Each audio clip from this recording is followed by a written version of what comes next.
السلام ورحمۃ اللہ. لك الحمد يا الله والصلاة والسلام عليك يا رسول الله صلی اللہ تعالیٰ علیہ وسلم. أما بعد فأعوذ بالله من الشيطان الرجيم بسم الله الرحمن الرحيم. فقال النبي صلى الله تعالى عليه وسلم خيركم من تعلم القرآن وعلمه. صدق الله مولانا العظيم. ہم سب مل کر آقا کی بارگاہ میں درود پاک پڑھیں. اللہم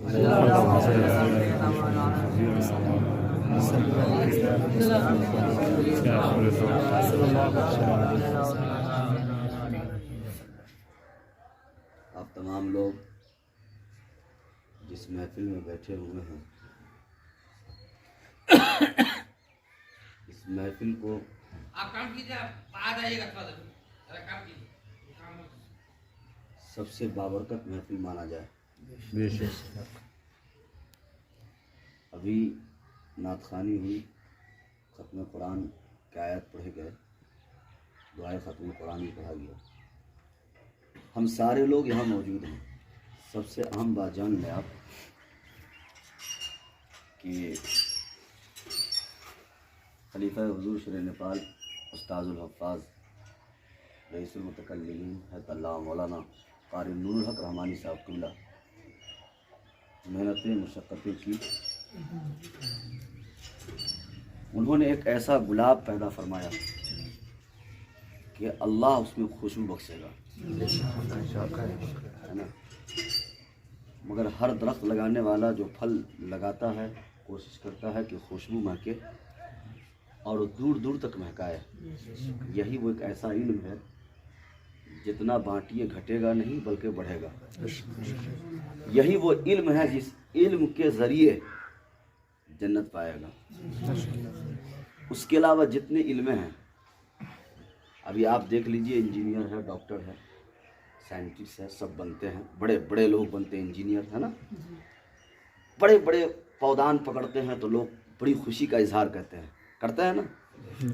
اچھی بات ہے، کرنا بھی چاہیے. اولاد ہے، خوشی نہیں اظہار کریں تو کیا روئیں گے؟ اچھی بات ہے. انجینئر بڑھتا ہے، ڈاکٹر بنتا ہے تو کیا خوشی کا اظہار ہوتا ہے کہ میرا بیٹا MBBS ہو گیا، میرا بیٹا انجینئر ہو گیا، میرا بیٹا ڈاکٹر ہو گیا، میرے بیٹے کا پوسٹ یہ ہے، میرا بیٹا ریلوے میں آ گیا، ہے نا، میرا بیٹا فلاں ہو گیا. بڑی خوشی کا اظہار اچھی بات ہے.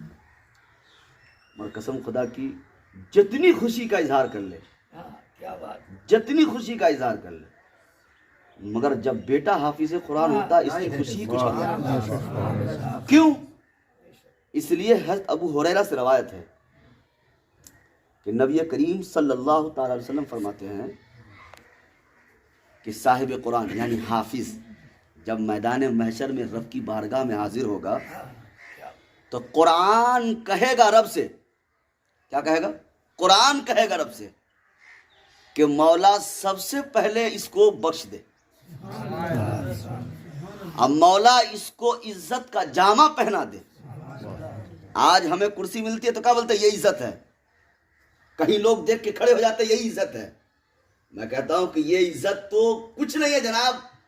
عزت تو میدان محشر میں ہے کہ جب سب کے سامنے عزت کا جامہ پہنایا جائے گا، وہ عزت کا جامہ نوری جامہ پہنایا جائے گا. پھر بھی قرآن کہے گا کہ مولا تھوڑا اس سے عزت اور بڑھا دے. تو مولا بہترین جامہ پہنا دے گا. جب بہترین جامہ پہنا دے گا تو پھر مولا اسے کہے گا کہ تو 10 لوگوں کا شفیع بن جا. تو 10 لوگوں کا شفیع بن جا. تو جس کو چاہ میں اسے بخش دوں گا. ہاں جی. جس باپ کو ڈاکٹر پہ خوشی ہے، انجینئر پہ خوشی ہے، اچھی بات ہے. میں نے کہا نا اچھی بات ہے. مگر میدان محشر میں وہ ڈاکٹر کا باپ سے پوچھئے کہ آپ کا بیٹا ڈاکٹر ہے، جاؤ کچھ جو ہے حاصل کر لو. سب کا باپ کہے گا ہاں لادری، یہاں تو بڑے افسوس کا مقام ہے، ہم نے کچھ کیا ہی نہیں. مگر قسم خدا کی حافظ قرآن کا باپ جب میدان محشر میں کھڑا ہوگا تو اللہ پاک کہے گا، کیا کہے گا؟ اے فرشتوں، بیٹا کو تو عزت ملی تو ملی، اس کے باپ کو نوری پگڑی باندھو. اب جب باپ کو پگڑی بندھے گا، جو باپ اس کو اس لائق بنایا ہے، جس کو استاد کہتے ہیں اللہ اسے پھر کیا بنائے گا؟ اے کمال کی بات نہیں، سب سے بڑا جو معاملہ ہے وہ ہے استاد کا، کیونکہ قرآن نہیں حدیث کہہ رہا ہے خیرکم من تعلم القرآن وعلمہ. آپ ڈاکٹر بنے، انجینئر بنے، پروفیسر بنے، جتنا کچھ بنے، سب میں جو ہے پڑھنے کے بعد بھی آپ کا کوئی نہ کوئی دلال بنتا ہے نا، پھر جا کر کے آپ ترقی پاتے ہیں. مگر ایک حافظ قرآن 5,000 روپے کماتا ہے، مگر اللہ نے اتنی صفت بخشا ہے، اتنا مرتبہ بخشا ہے، کہا کہ جتنے تم ہو، ڈاکٹر ہو، انجینئر ہو، پروفیسر ہو، مگر سب سے بہتر وہ ہے جو قرآن سیکھتا ہے اور سکھاتا ہے. نعرے تکبیر، نعرے رسالت، عظمت قرآن زندہ باد. اللہ سبحان اللہ. جو قرآن سیکھتا ہے اور سکھاتا ہے. کمال ہے. قرآن کا کیا معاملہ ہے، کتنا بڑا مرتبہ ہے. اس لیے قرآن کو یاد کریں، اور جو قرآن یاد ہو جائے سینے میں. حضرت امیر المومنین رضی اللہ تعالیٰ عنہ سے بھی روایت ہے. باتیں بہت ساری ہیں مگر یہ مجلس ہے، اس میں تھوڑی سی بات آپ کو ہم بتا رہے ہیں. جتنے بچے طلباء قرآن پڑھتے ہیں، سیکھتے ہیں، گاؤں میں جاتے ہوں گے تو بہت سارے بچے جو انگلش میڈیم سے پڑھ کے آتے ہیں تو اس بچے کو ضرور پڑھ کر آتے ہیں. اس بچے کا ذہن جو ہے الٹ پھیر ہونے لگتا ہے کہ حافظ بننے کہ نہ بننے، حافظ بننے کہ نہ بننے، ہے نا. پھر اس کے بعد جو کہیں کہیں کسی مولانا کے ساتھ حادثات نظر آتے ہیں تو اور بچے کا دل الٹ پھیر ہونے لگتا ہے، گھبرانے لگتا ہے. جناب امام حسین سے بڑا کوئی حافظ قرآن تھا کیا؟ امام حسین سے بڑا کوئی عالم تھا کیا؟ امام حسین سے بڑا کوئی محدث تھا کیا؟ امام حسین سے بڑا کوئی فقیہ تھا کیا؟ جب امام حسین کو نہیں چھوڑا تو آپ کو کیسے چھوڑے گا؟ اس کو ستانے والا کوئی کافر تھوڑا نہ تھا، جو ہے لوٹنے والا کوئی کافر تھوڑا نہ تھا. ان کو لوٹنے والا کوئی جو ہے کیا کہتے ہیں کہ جو ہے بددین تھوڑا نہ تھا. سب نبی کا کلمہ پڑھتا تھا، سب اذان دیا کرتا تھا، نمازیں بھی پڑھا کرتا تھا. مگر شریعت میں جو کمی آئی اس کو بچانے کے لیے امام حسین نے اپنا لہو پیش کیا. محدث حافظ قرآن عالم دین ہونے کے بعد تو آپ بھی کہیں دین بچائیے گا. اگر رسوائی ہو رہی ہے تو دنیا کہہ رہا ہے یہ رشوہ ہو گیا. کیا قرآن آپ پڑھتے ہیں، پھر قرآن پڑھ کر کے یہ دماغ میں نہیں باتیں آئی کہ وَتُعِزُّ مَن تَشَاءُ، مولا عزت دینے والا تو ہی ہے، ذلت دینے والا تو ہی ہے. یہ دنیا کی ذلیلت ہمیں پسند ہے مگر میدان ذلیل نہ اٹھانا.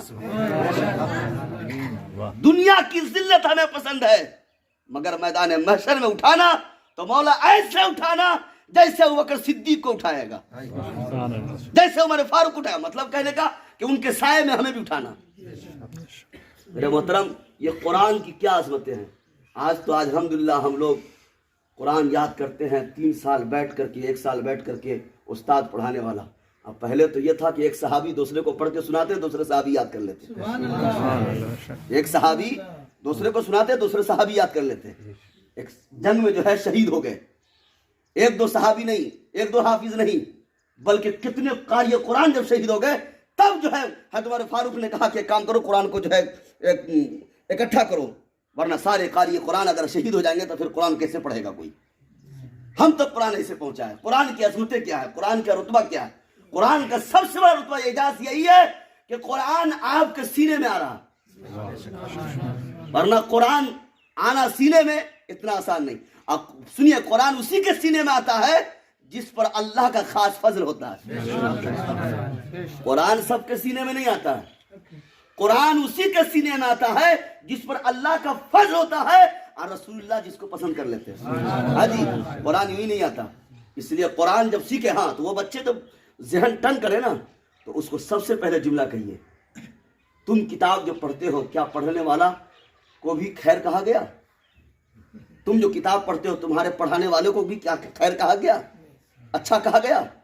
اگر اچھا کہا گیا تو ہمیں ایک بھی دلیل دکھاؤ. مگر ہم جس قرآن کو پڑھتے ہیں، میرا رسول پہلے کہہ دیا کہ جو اس کو پڑھے گا، جو اس کو پڑھائے گا، جو اس کو دیکھے گا، جو اس کو دکھائے گا، جو اس کو سمجھائے گا، مولا سب سے اچھا اسی کو بنائے گا. اس لیے میرے محترم، اللہ پاک ہم سبوں کو ہے نا قرآن پر عمل کرنے کی توفیق عطا فرمائے، اور سب سے بڑھ کر قرآن پڑھ کر کے قرآن سکھانے کی توفیق عطا فرمائے. اللہ تعالیٰ خاص کر یہ شوکت بابو جناب عبد القیوم صاحب موجود ہیں، ہے نا, ان کے صاحبزادے ہیں. اچھا ایک چیز بتا دیتے ہیں, پوائنٹ کی بات سنیں. ان کی اماں انتقال کر گئی, جو ان کی ماں ہے نا, ابھی بھی ماں ہے, ایسا نہیں کہ ماں نہیں ہے, وہ بھی ماں ہے, وہ بھی عزت برابری کی ہے. ان کی جو ماں انتقال کر گئی ہے, قسم خدا کی قبر میں وہ مچل رہی ہوں گی.